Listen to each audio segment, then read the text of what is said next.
Hello everyone, welcome back to learn medicine by doctor Nikita.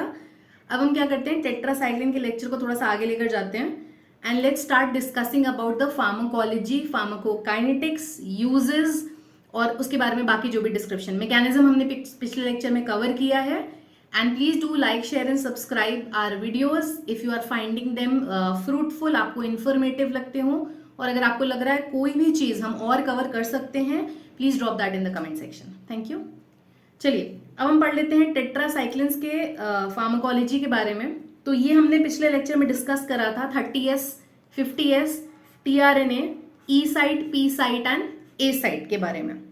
कैसे कैसे tRNA आता है और कैसे टेट्रासाइक्लिन खुद बाइंड होकर इस प्रोग्रेशन को रोकता है, इनिबिट करता है। इसके थोड़े से और डायग्राम्स हैं if you want to C.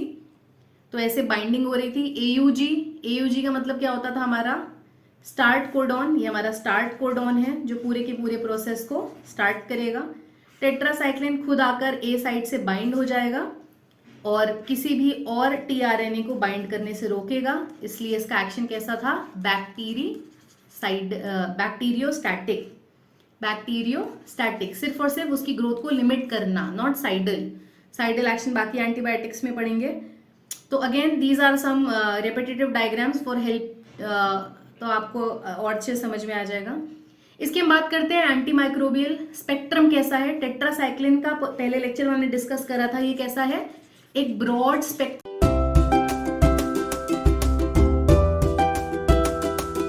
Antibiotic है। मतलब ये बहुत सारे अलग अलग माइक्रो ऑर्गेनिजम्स को एक बार में टारगेट कर सकता है। ये बहुत ही स्पेसिफिक एंटीबायोटिक नहीं है। तो gram positive, gram negative, bacterias, protozoas और बहुत सारे ऑर्गेनिजम्स को इट कैन टारगेट। ठीक है, सिमिलर एक्शन होगा इसका उनकी ग्रोथ को लिमिट करने में। ये हमारा एक बेसिक डायग्राम है कि बैक्टीरियल रेप्लिकेशन, बैक्टीरिया में प्रोटीन सिंथेसिस हो कैसे रही है। ये उसका एमआरएनए टेम्पलेट, इसमें ई साइट नहीं बताया गया है which is also there and we have discuss this in the previous lecture, कैसे कैसे बाइंड करते हैं। ये और ड्रग्स हैं, क्लोरामफेनिकोल हो गया, क्लिंडामाइसिन हो गया, जिसके मैकेनिज्म ऑफ एक्शन हम नेक्स्ट लेक्चर्स में पढ़ेंगे कि हर एक एंटीबायोटिक का काम करने का तरीका डिफरेंट होता है। कोई और एंटीबायोटिक किसी और टारगेट साइट को पे अटैच होकर उसके रेप्लिकेशन, उसके प्रोटीन सिंथेसिस प्रोसेस को रोक रही है, उस बैक्टीरिया की ग्रोथ को लिमिट कर रही है, राइट। फिलहाल हम पढ़ते हैं टेट्रासाइक्लिन्स के बारे में।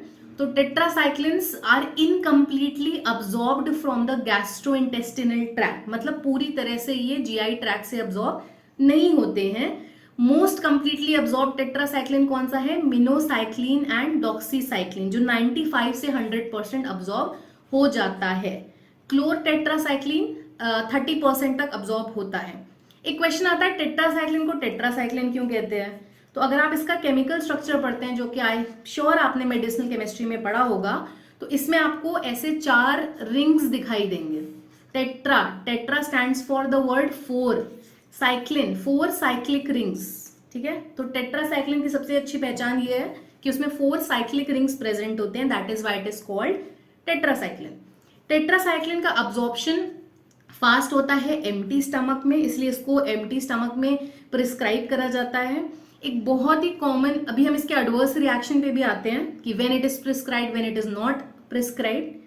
टेट्रासाइक्लिन को हम एम्प्टी स्टमक प्रिस्क्राइब कर सकते हैं। इसका अब्जॉर्प्शन डिक्रीज हो जाएगा अगर आप इसको किसी मिल्क प्रिपरेशन के साथ कंज्यूम कर लोगे, एंटासिड्स के साथ या आयरन प्रिपरेशन के साथ, तो उसका अब्जॉर्प्शन क्या हो जाएगा, डिक्रीज हो जाएगा।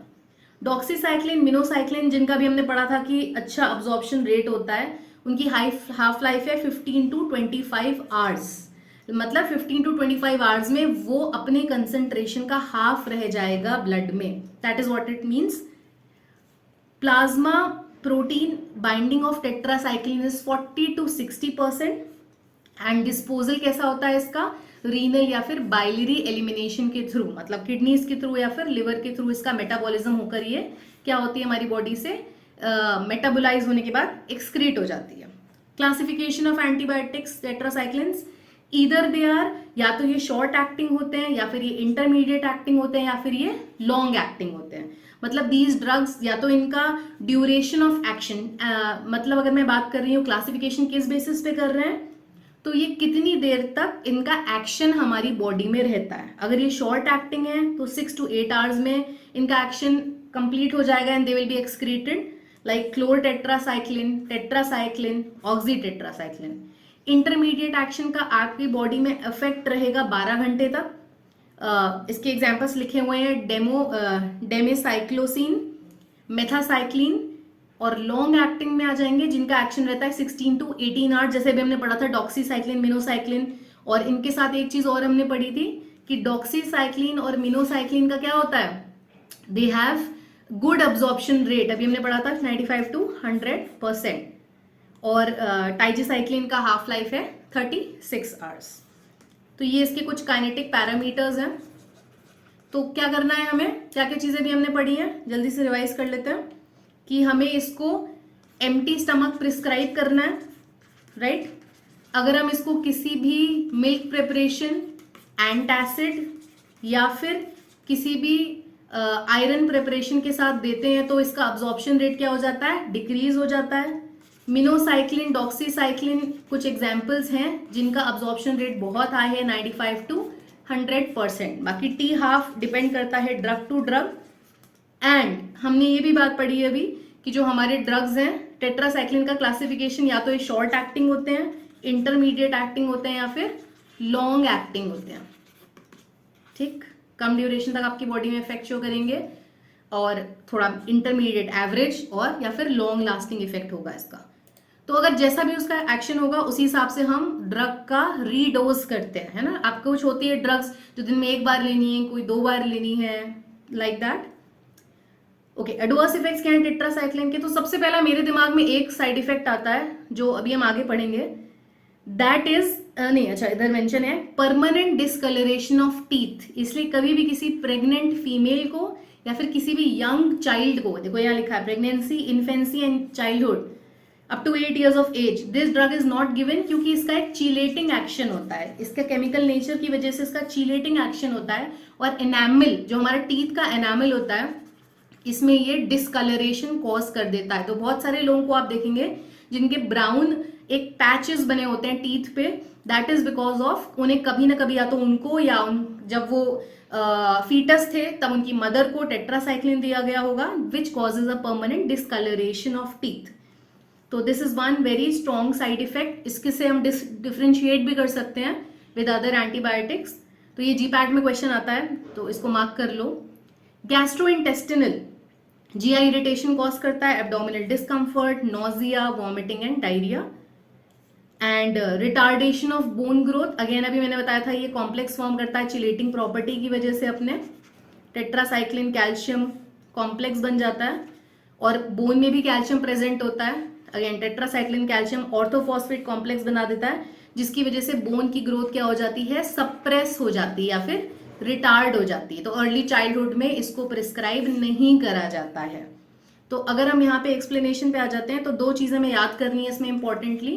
पहला कि ये बोन ग्रोथ को टारगेट कर रहा है, मतलब कहीं पे भी जहां पे भी अगर कैल्शियम है ना हमारी बॉडी में, उसके साथ ये क्या कर रहा है, कॉम्प्लेक्स बना रहा है। तो इस कॉम्प्लेक्स की वजह से, ये इसकी चीलेटिंग प्रॉपर्टी की वजह से है। और ये कॉम्प्लेक्स अगर टीथ में बन रहा है तो क्या हो रहा है, टीथ का डिसकलरेशन। और अगर ये कॉम्प्लेक्स हमारा बन रहा है बोन्स में, क्योंकि आप एडमिनिस्टर करेंगे obviously it will enter every part of your body, तो बोन में जब उसको कैल्शियम मिलेगा तो उसकी ग्रोथ को ये क्या कर देता है, रिटार्ड कर देता है या फिर सप्रेस कर देता है।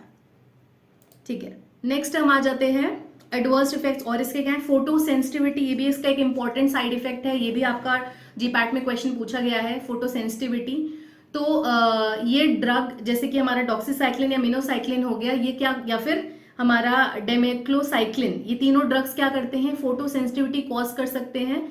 मतलब अगर आप नॉर्मली अगर आप सन रेज में जा रहे हो तो उतने sunburn, sun rashes, photosensitivity नहीं होगी, उतना पिगमेंटेशन नहीं होगा। पर if you have consume these tetracycline then you may experience, तब आप क्या एक्सपीरियंस कर सकते हो, फोटो सेंसिटिविटी, मतलब जल्दी से सनबर्न हो जाएगा, बहुत जल्दी स्किन पे रैशेज हो जाएंगे। फोटो सेंसिटिविटी, फोटो मतलब लाइट के लिए सेंसिटिव हो जाएगी स्किन, ठीक है, लाइट के लिए क्या हो जाएगी स्किन, सेंसिटिव हो जाएगी। हिपैटोटॉक्सिसिटी, हिपैटो का मतलब क्या होता है, हम किसकी बात कर रहे हैं, लिवर, तो लिवर में भी टॉक्सिसिटी कॉज करता है मिनोसाइक्लिन, टेट्रासाइक्लिन। तो जिनको पहले से हेपैटिक प्रॉब्लम है, हेपैटिक डिसफंक्शन है, या फिर प्रेगनेंसी केसेस में जहां पे आपके ऑर्गन्स ऑलरेडी ससेप्टेबल होते हैं, तो वहां पे हाई डोजेस टेट्रासाइक्लिन की नहीं एडमिनिस्टर करी जाती हैं, राइट। नेक्स्ट आ गया रीनल टॉक्सिसिटी। तो रीनल टॉक्सिसिटी क्या होता है? रीनल मतलब हम किसकी बात कर रहे हैं? किडनीज की बात कर रहे हैं। तो tetracycline cause renal tubular necrosis. Necrosis मतलब हम क्या बोल रहे हैं? टिश्यू डैमेज हो रहा है, ठीक है। Renal tubules, renal tubules word कब आते थे? जब हम बात कर रहे हैं किडनी की, और किडनी में किसकी बात कर रहे हैं? नेफ्रॉन्स की। अगर आपको याद हो ट्यूब्यूल वर्ड कहाँ पे आ रहा था? See I have to come to the basic part, क्योंकि बहुत सारी चीजें भूल जाते हैं। ये किडनी थी और इसमें क्या प्रेजेंट होते हैं? बहुत सारे नेफ्रॉन्स। कौन कौन नेफ्रॉन के क्या क्या पार्ट होते हैं? PCT, DCT, loop of Henle, ये सारे क्या होते हैं? These were tubules. तो यहाँ पे ट्यूब्यूल्स का टिश्यू को ये क्या कर रहा है? डैमेज कर रहा है, मतलब नेक्रोसिस कर रहा है। That is why this drug is not administered with in patient suffering from renal toxicity, या फिर जिनको रीनल इश्यूज हैं। और क्या क्या सिम्टम्स दिखाई दे सकते हैं? Fanconi syndrome. फैंकोनी सिंड्रोम याद कर, ओके। लेट्स डिस्कस बाकी। और इसका साइड इफेक्ट लास्ट क्या है? Pseudo tumour cerebri. इसीलिए इस ड्रग को हम इन्फेंट्स, प्रेग्नेंट वुमेन या फिर किसी भी यंग चाइल्ड में एडमिनिस्टर नहीं करते हैं, क्योंकि it has also proven for inducing cases like tumour, ठीक है, जिसका सिम्टम क्या होता है? हेडेक या फिर blood vision. That is why it is associated with a lot of side effects, and specifically in case of infants, in fetus, unborn children, and in the pregnant women also. So this is not administered. Gram positive और ग्राम negative bacteria, क्योंकि मैंने बताया था ये drug कैसी है? Broad spectrum antibiotic है। तो ये ड्रग आपका दोनों तरफ ही फंक्शन करता है, मतलब it is targeting easily both the gram positive and the gram negative bacteria, दोनों को ये टारगेट करता है। Tetracycline enter cytoplasm of sensitive photo positive gram positive organism. तो ये आसानी से साइटोप्लाज्म में एंटर कर जाता है ग्राम पॉजिटिव के, क्योंकि ग्राम पॉजिटिव और ग्राम नेगेटिव में स्ट्रक्चरल डिफरेंसेस होते हैं। अगर आप मेरा पेनिसिलिन का लेक्चर पढ़ेंगे तो उसमें आपको ये समझ में आएगा कि ग्राम पॉजिटिव और ग्राम नेगेटिव के सेल वॉल में क्या डिफरेंस है। मैंने प्रीवियस लेक्चर में मेंशन करा है किस में पेरीप्लाज्मिक स्पेस होता है, किस में चैनल्स प्रेजेंट होते हैं। तो अगर आपने पढ़ा होगा तो ये पढ़ा था कि ग्राम नेगेटिव बैक्टीरियाज में कुछ चैनल्स प्रेजेंट होते हैं, कुछ पोर्स प्रेजेंट होते हैं, पोरेंस जिनको हम बोलते थे। तो जैसे पेनिसिलिन वहां पे एंटर कर जाता था, वैसे ही टेट्रासाइक्लिन भी पोर्स के थ्रू ग्राम नेगेटिव बैक्टीरिया में आसानी से एंटर कर जाता है। अब इसके जो दो क्लासिक ड्रग्स हैं, मिनोसाइक्लिन एंड डॉक्सीसाइक्लिन, ये कैसे हैं? They are lipophilic in nature. Lipophilic nature उनका होता है, and they enter the gram negative bacteria through the lipid membrane, also through the porins, जो पोर चैनल्स थे। अगर आपको याद हो तो प्रीवियस लेक्चर में मैंने ऐसे करके एक स्ट्रक्चर बनाया था, मैंने बोला था यहाँ से पेनिसिलिन एंटर कर रहा है, जो आउटर मोस्ट सेल वॉल थी ग्राम नेगेटिव की, thus it can easily target the gram negative, जो कि बहुत ही टफ, बहुत सारे एंटीबायोटिक्स ग्राम नेगेटिव को टारगेट नहीं कर पाते हैं, राइट। तो पहला, जब जैसे ही ड्रग एंटर करता है पेरीप्लाज्मिक स्पेस में, टेट्रासाइक्लिन आसानी से साइटोप्लाज्म तक ट्रांसपोर्ट कर दिए जाते हैं। जैसे ये सेल मेम्ब्रेन था और इसके अंदर पेरीप्लाज्मिक स्पेस था, अगर आपको याद हो तो पेरीप्लाज्म बोलते थे हम उसको। जैसे ही वहां पे एंटीबायोटिक एंटर होता है, वहां से वो साइटोप्लाज्म में चला जाता है, और साइटोप्लाज्म में क्या प्रेजेंट है? राइबोसोम, ठीक है। राइबोसोम के कौन से सब यूनिट्स? 50S और 30S। और ये कौन सी सब यूनिट से बाइंड कर रहा था? 30S सब यूनिट। मैंने आपको बताया भी था, ये mRNA था, तो ये यहाँ पे बाइंड कर रहा है, ये 30S सब यूनिट के ए साइट पे, ठीक है। तो 30S सब यूनिट से आसानी से बाइंड कर जाएगा और अपना एक्शन ये पूरा कर लेगा। अब आते हैं जो टेट्रासाइक्लिन है वो कुछ बैक्टीरियाज रेजिस्टेंट भी हो जाते हैं। कैसे? अगर आपको पेनिसिलिन के केस में भी पढ़ा था, तो कुछ प्लाज्मिड्स थे जो ट्रांसफर कर रहे थे रेजिस्टेंट जीन को। एग्जैक्टली ऐसा यहाँ पे भी हो रहा है। प्लाज्मिड की हेल्प से इन्फ्लक्स डिक्रीज हो जाता है और एंटीबायोटिक हमारे सेल के अंदर उसका कंसंट्रेशन कम हो जाता है। मतलब जब ये चैनल के थ्रू एंटीबायोटिक आ रही थी, अगर मैं बोलती हूँ कि कोई बैक्टीरिया रेजिस्टेंट हो गया है टेट्रासाइक्लिन से, तो वो उसकी एंट्री, मतलब उसका इन्फ्लक्स कम कर देगा, डिक्रीज कर देगा। और उसका इन्फ्लक्स अगर डिक्रीज हो जाएगा तो वो एंटीबायोटिक हमारी बॉडी में उस बैक्टीरिया के सेल में जस्ट अ मिनट, उस बैक्टीरिया के सेल में क्या होगा, कम क्वांटिटी में पेनिट्रेट कर पाएगा। और किसी का भी कंसेंट्रेशन अगर कम होता है तो इसका एक्शन क्या था, बैक्टीरियोस्टैटिक एक्शन। तो उसका बैक्टीरियोस्टैटिक एक्शन कम हो जाएगा, मतलब कम अवेलेबिलिटी होगी टेट्रासाइक्लिन की। तो टीआरएनए की बाइंडिंग कैपेसिटी या फिर बाइंडिंग अफिनिटी किस पे भारी पड़ जाएगी, टेट्रासाइक्लिन पे। इसलिए टेट्रासाइक्लिन अपना एक्शन नहीं शो कर पाएगा because of less concentration, right. Next हम आ जाते हैं प्लाज्मिड, ये स्पेलिंग थोड़ा सा गलत लिखा हुआ है, प्लाज्मिड एनकोडेड इनहैंस्ड इफ्लक्स। तो पहली बात तो हम एंट्री ही कम कर रहे हैं, ड्रग की एंट्री ही कम हो रही है। दूसरा, हमने उसका इफ्लक्स बढ़ा दिया, मतलब जो बैक्टीरिया है वो एग्जिट करवा देते हैं ड्रग को। तो ड्रग का क्या हो रहा है, इफ्लक्स हो रहा है, एग्जिट हो रहा है फ्रॉम द बैक्टीरियल सेल। दोनों ही केसेस में, मतलब अगर आप किसी भी चीज की एंट्री कम कर दें और एग्जिट बढ़ा दें, है ना, अगर ये बैक्टीरियल सेल है और आपने एंट्री कम कर दी, है ना, डिक्रीज कर दी, एकदम स्टॉप की बात नहीं कर रही हूं मैं, डिक्रीज कर दी और उसका इफ्लक्स बढ़ा दिया, ठीक है, इनका इंक्रीज कर दिया, तो टेट्रासाइक्लिन का कंसेंट्रेशन बैक्टीरिया में कम हो जाएगा, राइट। तो उसका एक्टिविटी कम हो जाएगी और उसका एंटीबायोटिक एक्शन सप्रेस हो जाएगा। तो उन बैक्टीरियाज में आपको उसका एंटीबायोटिक इफेक्ट नहीं दिखेगा। नेक्स्ट है plasmid mediated production of protein that protects the ribosomal binding site and prevents the binding of tetracycline to the ribosome. अगर जो प्लाज्मिड्स हैं वो क्या कर रहे हैं, वो उस राइबोसोमल साइट को प्रोटेक्ट कर रहे हैं, production of protein that protect the ribosomal binding site. मतलब जो 30S राइबोसोमल की सब यूनिट थी, इसमें जो A साइट थी, यहाँ पे आपके प्रोटेक्टिव प्रोटीन्स, बैक्टीरिया क्या करता है, यहाँ पे आपके प्रोटेक्टिव प्रोटीन्स को बाउंड कर देता है, जो कि टेट्रासाइक्लिन की बाइंडिंग नहीं होने देंगे, ठीक है। अगर हम डायग्राम पे आ जाते हैं तो ऐसा कुछ था,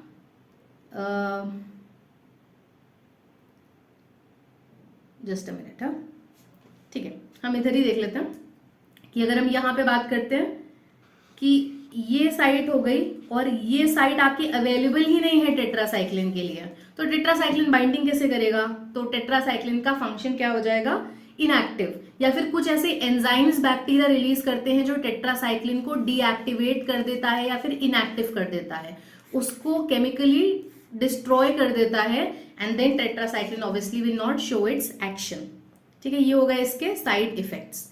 अब यहाँ पे लास्ट में हम डिस्कस कर लेते हैं कहाँ कहाँ पे इसको यूज करा जाता है टेट्रासाइक्लिन को, इसके फंक्शंस क्या हैं। तो क्लेमाइडिया इन्फेक्शन में, निमोनिया में, lymphogranuloma, plague, rickettsia, atypical pneumonia and cholera, yes cholera. तो ये कुछ यूजेस हैं टेट्रासाइक्लिन में जहां पे आपके ड्रग्स यूज होते हैं, क्लेमाइडिया इन्फेक्शन में, प्लाग में, रिकेट्शिया में, कॉलेरा में एंड एटिपिकल निमोनिया में एंड लिम्फोग्रैन्युलोमा में। So these are the uses of tetracycline. So I hope the pharmacology, the pharmacokinetics, the T-half और उसके uses, उसका resistant action, ग्राम पॉजिटिव ग्राम नेगेटिव में वो कैसे एंटर करता है, ये सारी चीजें क्लियर हो गई है अब आपको। So in next video we'll be covering more antibiotics, उनके mechanisms के बारे में डिस्कस करेंगे। अगर आपको कोई भी और क्वेरी है तो please drop a message and please do subscribe to our channel. हम फार्माकोलॉजी रिलेटेड कंटेंट बनाते हैं, तो please do subscribe to learn medicine by doctor Nikita. Follow us on all social media platforms, हम लिंक्डइन पे है, Facebook पे है, YouTube and also on the Instagram. So thank you so much.